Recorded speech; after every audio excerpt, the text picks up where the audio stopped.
All right, guys. I was just going to do another update. I had gotten some comments from a few people asking how things were going with the car. It's been so hot in Arizona that I haven't really been able to film a video just because it's too ridiculous to be out. But today it's kind of nice and overcast, so I figured I'd take advantage to give you guys an update. So car's running good. Everything's fine with the car mechanically. And I do have some plans to upgrade and to get a limited slip differential in, and so that's pretty much the next thing on my list. I just haven't, because I've actually got a trip coming up I've been planning, so that's taking some resources. But anyways, yeah, I guess I'll do an update on the Airtec intake and the or not the intake, the high flow elbow inlet.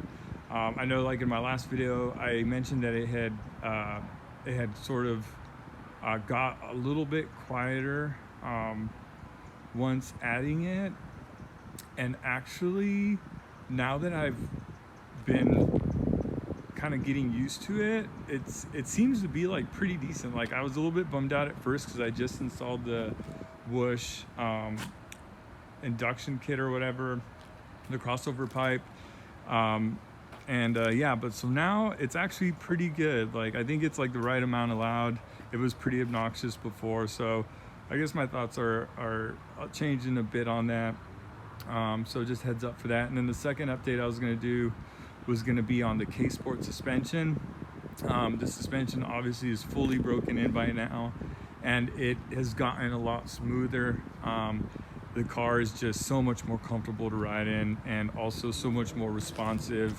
I've really been pushing the limits on that K-Sport suspension, and guys, like, it's really solid. It just keeps blowing me away with what it can handle, and I think I might have gotten close to the limit on it. And it's enough. Like, it's solid. I've yet to take the car on the track. I'm probably going to do so once I get the limited slip installed, but the K-Sport suspension has been great. Got no complaints in there, and just a great ride and super responsive.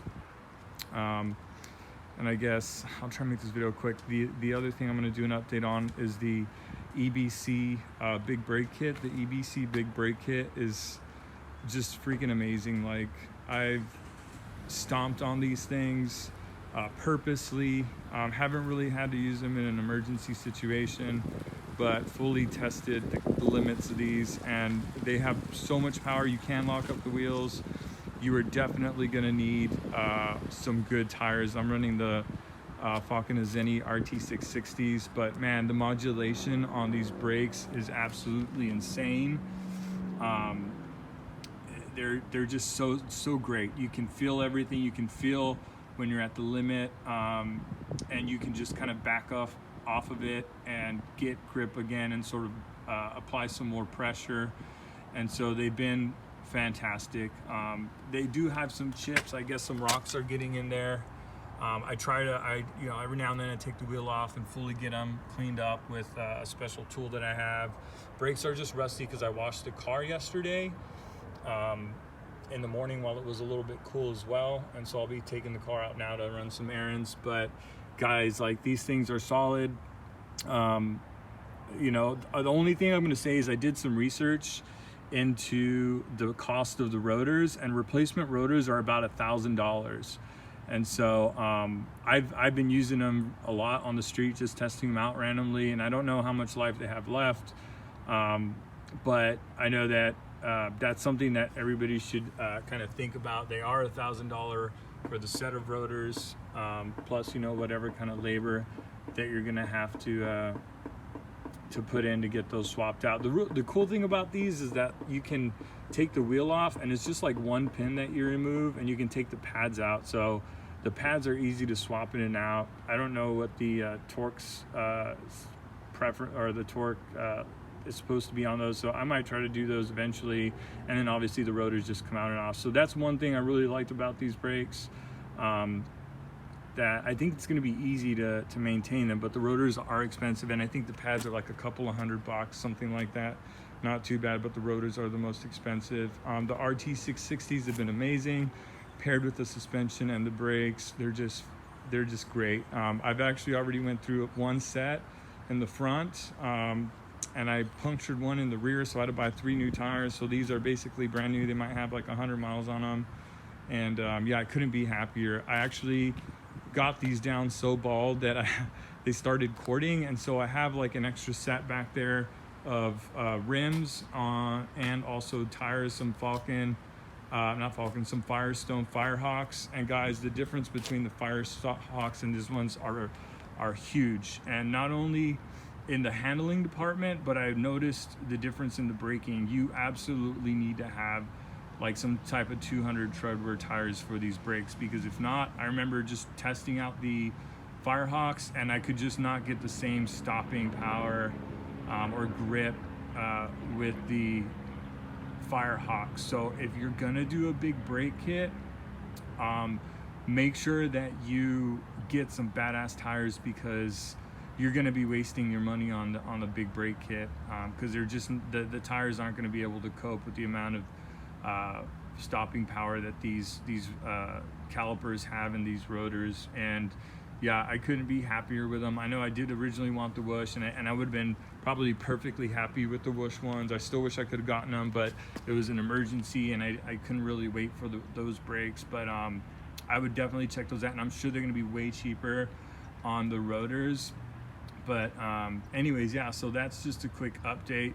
My exhaust had actually, like I had hit something long time ago and it fell down, like it was like completely sagging down, so I had to take that kind of in an emergency to a shop to get that pulled back up. So just a heads up, if anybody has that, like it's the way it's clipped underneath of the car is with like some kind of pin. It's just like a little like soldered tacked on like pin, and what happens is that pin breaks and then the hook lands on the emergency brake cable, and so that's what was basically holding my exhaust from falling out. It's fixed now and it's solid, but it's not going to be completely up in there yet. I'm still trying to find a solution. The muffler shop that I went to get it done said that because it's a front wheel drive, the exhaust has to be able to move this way, and that the way that it's designed, it can't really move, and that's potentially why it had come loose. But honestly, I just had them fix it because I was in a rush. I didn't have time, and it's working fine. It's solid, but I believe that it was something in the road that I hit. It was so fast I couldn't get out of the way of it, which was unfortunate. So I'll probably get that fixed, and then I'm also going to be getting the OZ Ultra Legeras, because I think that this car is definitely deserving them now. I think that is going to help with the suspension quite a bit, and so basically I really think that it's going to be more responsive that way. It won't be, I want the tires as light as possible so they can move like they need to, and it's not so much work, or the wheels, so it's not so much work for the suspension to push them back down. So it's sort of a longevity thing as well, and also to get some a little bit more acceleration out of it. But anyways, this video got way longer than expected, but that's the update. And yeah, let me know if you have any questions and I'll try to elaborate on what you guys need. Yeah, have a great Sunday, gentlemen.